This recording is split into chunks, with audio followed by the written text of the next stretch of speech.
has increasingly an impact on internal rule of law, because today much of what is legislated domestically is often done either to conform to obligations which are undertaken internationally, or as a part of a global harmonization process, which essentially means the extension of Western or US laws to the non-West. So there's a very intimate link between international rule of law and domestic rule of law and internal rule of law. And there, I think our constitution, the conventions of the working of our constitutions deserve a second look. This is an issue which has been taken to the Delhi High Court, has been taken to the Supreme Court.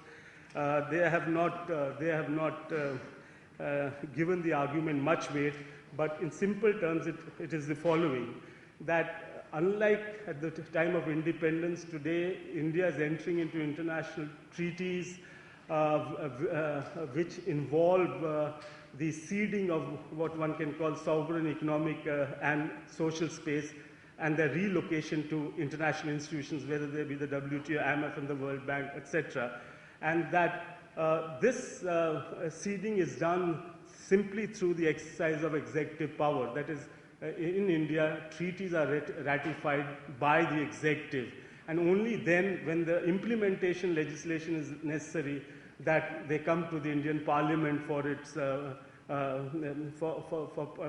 for passing implementation legislation. At which point it is almost a fait accompli.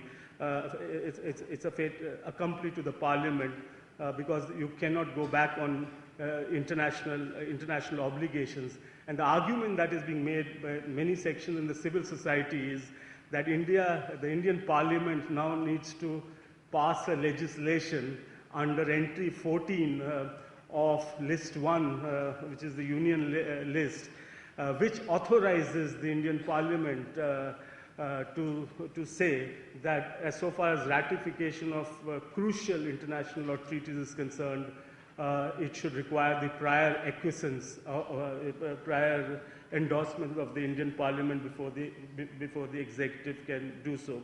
For the absence of time, I won't go there, but I think that scheme of thing sort of requires a relook. So this is the connection I'm trying to build between international rule of law and internal rule of law. So let me conclude. In conclusion, let me say, as somebody who comes from the left, writes from the left tradition, we all know that within the left tradition there are very many understanding of the range of understanding of the idea of rule of law.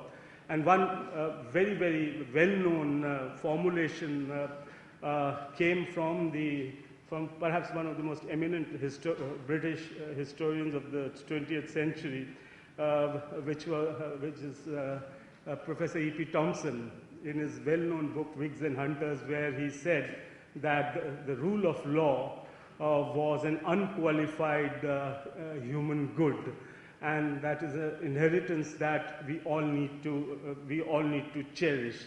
And in contrast to that, you often hear a suggestion from the extreme left, which says that all rule of law, the idea of rule of law, is simply a mask for class rule.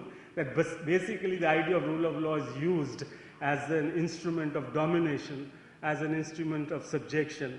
My own suggestion is that the truth lies, as always, somewhere in between, that we do need to cherish the idea of rule of law, because this rule of law is not a gift by the ruling elites at any time in history to their people. This rule of law has been established through the struggle of ordinary citizens.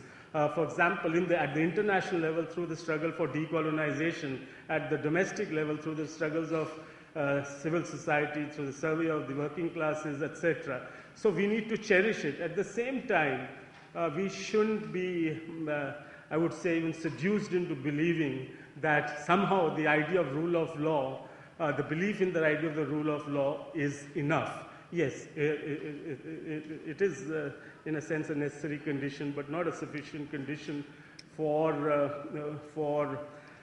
the idea of justice to accompanying the idea of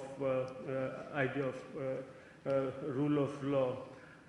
I'll stop there, and thank you for your patience for listening to these sort of, as I said, rather incoherent remarks. Thank you so much. Thank you very much.